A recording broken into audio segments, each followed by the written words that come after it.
आप सभी का हमारे YouTube चैनल पर हार्दिक स्वागत है। आज से भागवत कथा का रसपान करने वाले भागवत कथा सुनने मात्र से जन्म जन्मांतर के पाप नष्ट हो जाते हैं। भागवत सुनने से लौकिक व आध्यात्मिक विकास होता है। इस कलयुग में भागवत पुराण की कथा सुनते ही मनुष्य भवसागर पार हो जाता है। आज का दिन आप सभी के लिए मंगलमय हो। अश्विन महीने में प्रतिदिन श्रीमद् भागवत महापुराण की कथा का श्रवण करना चाहिए। इससे भगवान श्री नारायण की कृपा सदैव बनी रहती है। श्रीमद् भागवत महापुराण की कथा को नियमित रूप से सुन सकते हैं। तो आइए सुनते हैं श्रीमद् भागवत महापुराण की कथा। श्री परमात्मने नमः। भागवत पुराण प्रथम खंड द्वितीय अध्याय। नारद जी का भक्ति से भेंट। ओम नमो भगवते वासुदेवाय। कृष्णं नारायणं वंदे कृष्णं वंदे व्रजप्रियं। कृष्णं दैपायनं वंदे कृष्णं वंदे पृथासुतम्। नारद जी ने कहा, बाले तुम व्यर्थ ही अपने को क्यों दुख में डाल रही हो? अरे तुम इतनी चिंतातुर क्यों हो? भगवान श्री कृष्ण के चरण कमलों का चिंतन करो।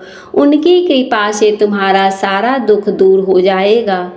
जिन्होंने कौरवों के अत्याचार से द्रौपदी की रक्षा की थी और गोप सुंदरियों को सनाथ किया था, वे श्री कृष्ण कहीं चले थोड़े ही गए हैं। फिर तुम तो भक्ति हो और सदा उन्हें प्राणों से भी प्यारी हो। तुम्हारे बुलाने पर तो भगवान नीचों के घर में भी चले जाते हैं। सतयुग त्रेता द्वापर इन तीन युगों में ज्ञान और वैराग्य मुक्ति साधन थे, किंतु कलयुग में तो केवल भक्ति ही ब्रह्म सायुज्य की प्राप्ति कराने वाले हैं। यह सोचकर ही परमानंद चिन्ह मूर्ति ज्ञान स्वरूप श्री हरि ने अपने सत्य स्वरूप से तुम्हें रचा है। तुम साक्षात श्री कृष्णचंद्र की प्रिया और परम सुंदरी हो। एक बार जब तुमने हाथ जोड़कर पूछा था कि मैं क्या करूं, तब भगवान ने तुम्हें यही आज्ञा दी थी कि मेरे भक्तों का पोषण करो। तुमने भगवान की वह आज्ञा स्वीकार कर ली। इसी से तुम पर श्री हरि बहुत ही प्रसन्न हुए और तुम्हारी सेवा करने के लिए मुक्ति को तुम्हें दासी के रूप में दे दिया और इन ज्ञान वैराग्य को पुत्रों के रूप में तुम अपने साक्षात स्वरूप से वैकुंठ धाम में ही भक्तों का पोषण करती हो। भूलोक में तो तुमने उनकी पुष्टि के लिए केवल छाया रूप धारण कर रखा है। तब तुम मुक्ति ज्ञान और वैराग्य को साथ लिए पृथ्वी पर आई थी और सतयुग से द्वापर पर्यंत बड़े आनंद से रही।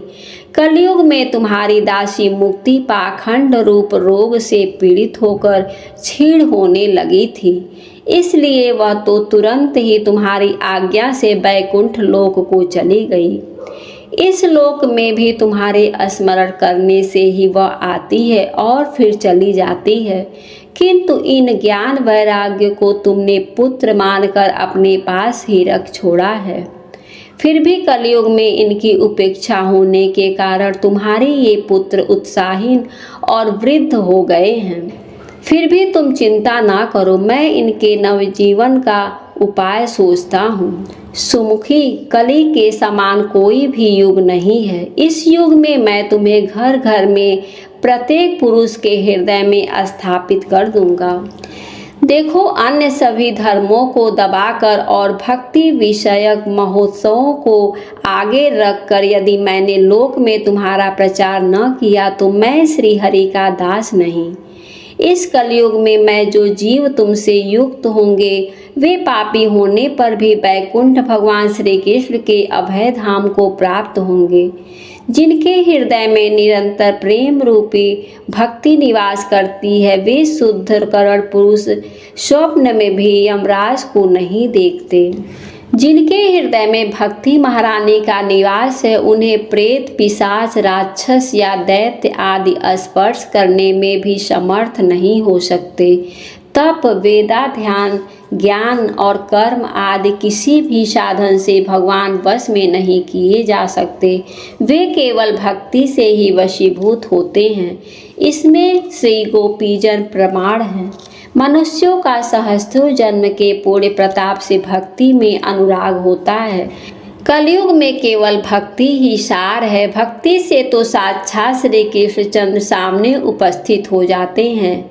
जो लोग भक्ति से द्रोह करते हैं वे तीनों लोकों में दुख ही दुख पाते हैं। पूर्व काल में भक्त का तिरस्कार करने वाले दुर्वासा ऋषि को बड़ा ही कष्ट उठाना पड़ा था। बस व्रत, तीर्थ, योग, यज्ञ और ज्ञान चर्चा आदि बहुत से साधनों की कोई आवश्यकता नहीं है। एकमात्र भक्ति ही मुक्ति देने वाली है।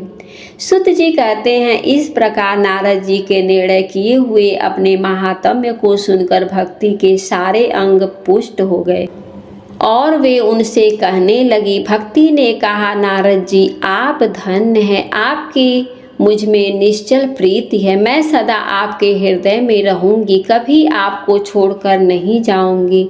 साधो, आप बड़े कृपालु हैं। आपने क्षण भर में ही मेरा सारा दुख दूर कर दिया, किंतु अभी मेरे पुत्रों में चेतना नहीं आई। आप इन्हें शीघ्र ही सचेत कर दीजिए, जगा दीजिए। सुत जी कहते हैं, भक्ति के ये वचन सुनकर नारद जी को बड़ा ही करुणा आई और वे उन्हें हाथ से हिला डुलाकर जगाने लगे। फिर उनके कान के पास मुंह लगाकर जोर से कहा, ओ ज्ञान जल्दी जग उठो, ओ वैराग जल्दी जग पड़ो। फिर उन्होंने वेद ध्वनि, वेदांत घोष और बार बार गीता पाठ करके उन्हें जगाया।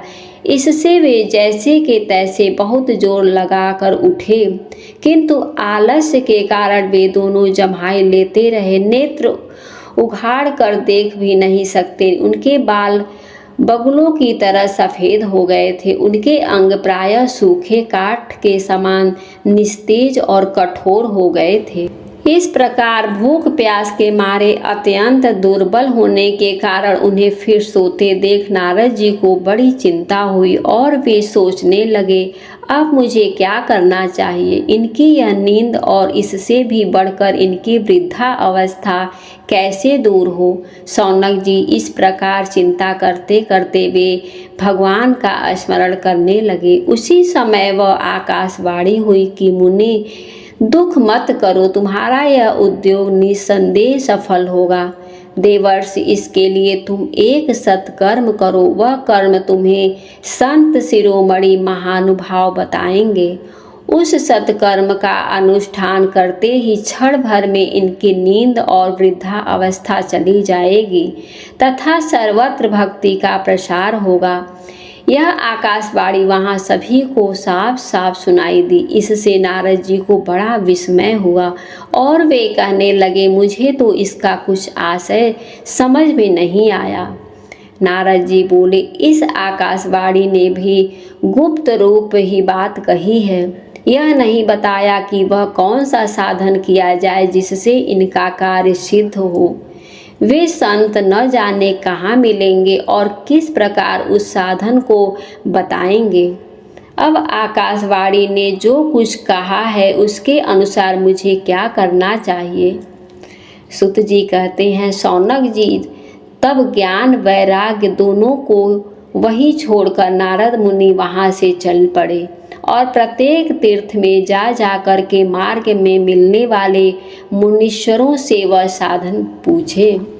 उनकी उस बात को सुनते तो सब थे, किंतु उसके विषय में कोई कुछ भी निश्चय उत्तर न देता।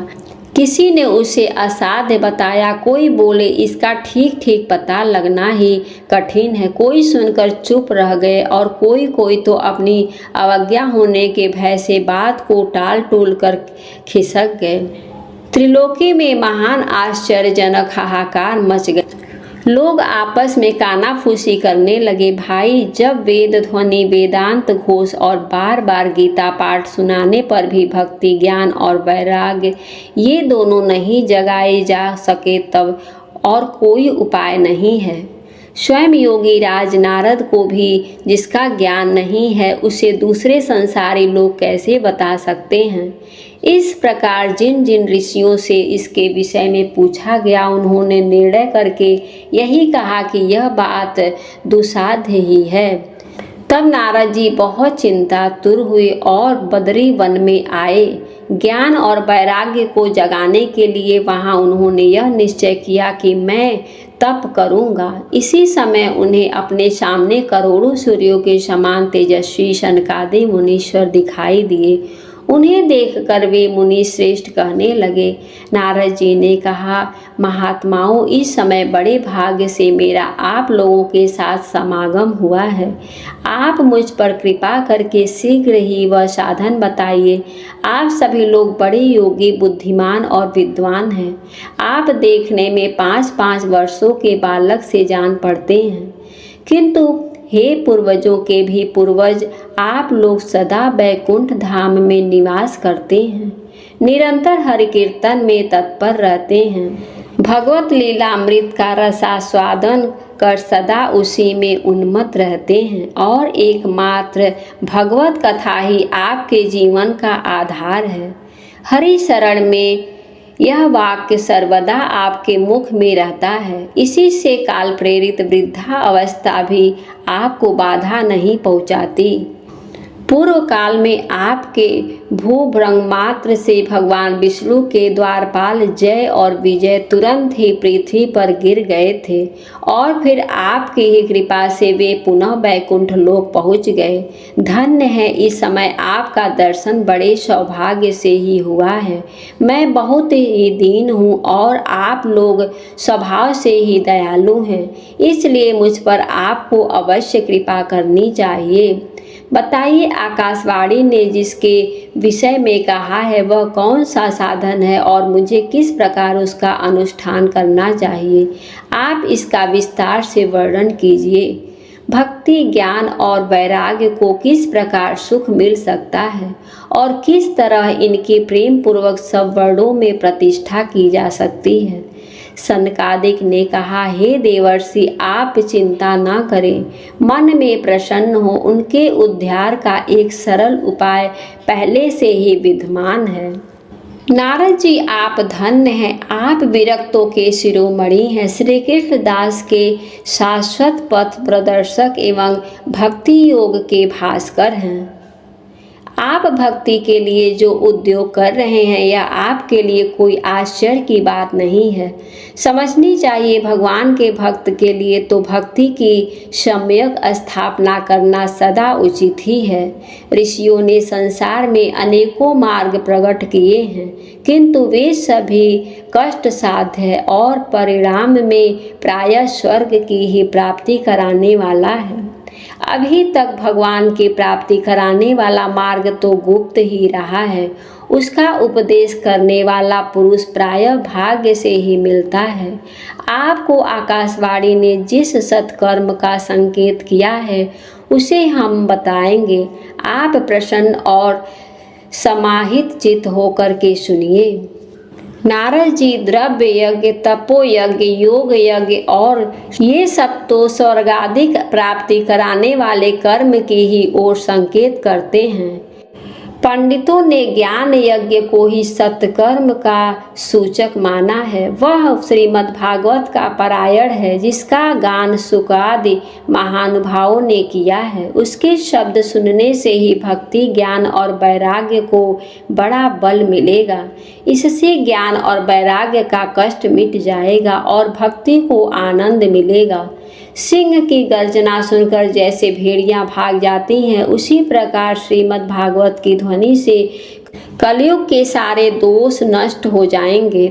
तब प्रेम रस प्रवाहित करने वाली भक्ति, ज्ञान और वैराग्य को साथ लेकर प्रत्येक घर और व्यक्ति के हृदय में क्रीड़ा करेगी। नारद जी कहा, मैंने वेद वेदांत की ध्वनि और गीता पाठ करके उन्हें बहुत जगाया, किंतु फिर भी भक्ति, ज्ञान और वैराग्य ये तीनों नहीं जगे। ऐसी स्थिति में श्रीमद् भागवत सुनाने से वे कैसे जगेंगे, क्योंकि उस कथा के प्रत्येक श्लोक और प्रत्येक पद में भी वेदों का ही तो सारांश है। आप लोग शरणागत वत्सल हैं तथा आपका दर्शन कभी व्यर्थ नहीं होता, इसलिए मेरा यह संदेह दूर कर दीजिए। इस कार्य में विलंब न कीजिए। सनकादिक ने कहा, श्रीमद् भागवत की कथा वेद और उपनिषदों के सार से बनी हुई है, इसलिए उनसे अलग उनकी फल रूपा होने के कारण वह बड़ी उत्तम जान पड़ती है। जिस प्रकार रस वृक्ष की जड़ से लेकर शाखा पर्यंत रहता है, किंतु इस स्थिति में उसका आस्वादन नहीं किया जा सकता, वही जब अलग होकर फल के रूप में आ जाता है तब संसार में सभी को प्रिय लगने लगता है। दूध में घी रहता है किंतु उस समय उसका अलग स्वाद नहीं मिलता, वही जब उससे अलग हो जाता है तब देवताओं के लिए भी सर्वावर्धक हो जाता है। खाड़ ईख के ओर छोर और बीच में भी व्याप्त रहता है, तथापि अलग होने पर उसकी कुछ और ही मिठास होती है। ऐसी स्थिति में यह भागवत की कथा है। यह भागवत पुराण वेदों के समान है। श्री व्यास देव ने इसे भक्ति, ज्ञान और वैराग्य की स्थापना के लिए प्रकाशित किया है। पूर्व काल में जिस समय वेद वेदांत के पारगामी और गीता की भी रचना करने वाले भगवान व्यास देव खिन्न होकर के अज्ञान समुद्र में गोते खा रहे थे, उस समय आपने ही उन्हें 4 श्लोक में इसका उपदेश दिया था। उसे सुनते ही उनकी सारी चिंता दूर हो गई थी। फिर इससे आपको आश्चर्य क्यों हो रहा है जो आप हमसे प्रश्न कर रहे हैं? आपको उन्हें शोक और दुख का विनाश करने वाले श्रीमद् भागवत पुराण ही सुनाना चाहिए। नारद जी ने कहा, हे महानुभावों, आपका दर्शन जीव के संपूर्ण पापों को तत्काल नष्ट कर देता है और जो संसार दुख रूप दावानल से तपे हुए और उन पर शीघ्र ही शांति का वर्षा करता है। आप निरंतर शेष जी के सहस्र मुखों से गाए हुए भगवत कथामृत का ही पान करते रहते हैं। मैं प्रेम लक्षण भक्ति का प्रकाश करके उद्देश्य से आपकी शरण लेता हूँ। जब अनेकों जन्मों के संचित पुण्य पुंज का उदय होने से मनुष्यों को सत्संग मिलता है, तब वह उसके अज्ञान जनित मोह और मद रूप अंधकार का नाश करके विवेक उदय होता है। इति श्रीमद् पुराणे उत्तरखंडे श्रीमद् भागवत महात्म्ये कुमार नारद संवादो नाम 2 अध्याय समाप्त हुआ।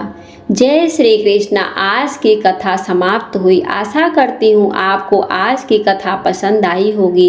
अगर पसंद आए तो वीडियो को लाइक करना मत भूलिएगा और कमेंट में जय श्री कृष्णा लिखना मत भूलिएगा। और जिन्होंने भी अभी तक हमारे चैनल को सब्सक्राइब नहीं किया है वे चैनल को सब्सक्राइब कर ले और बेल आइकन की प्रेस कर दे। धन्यवाद।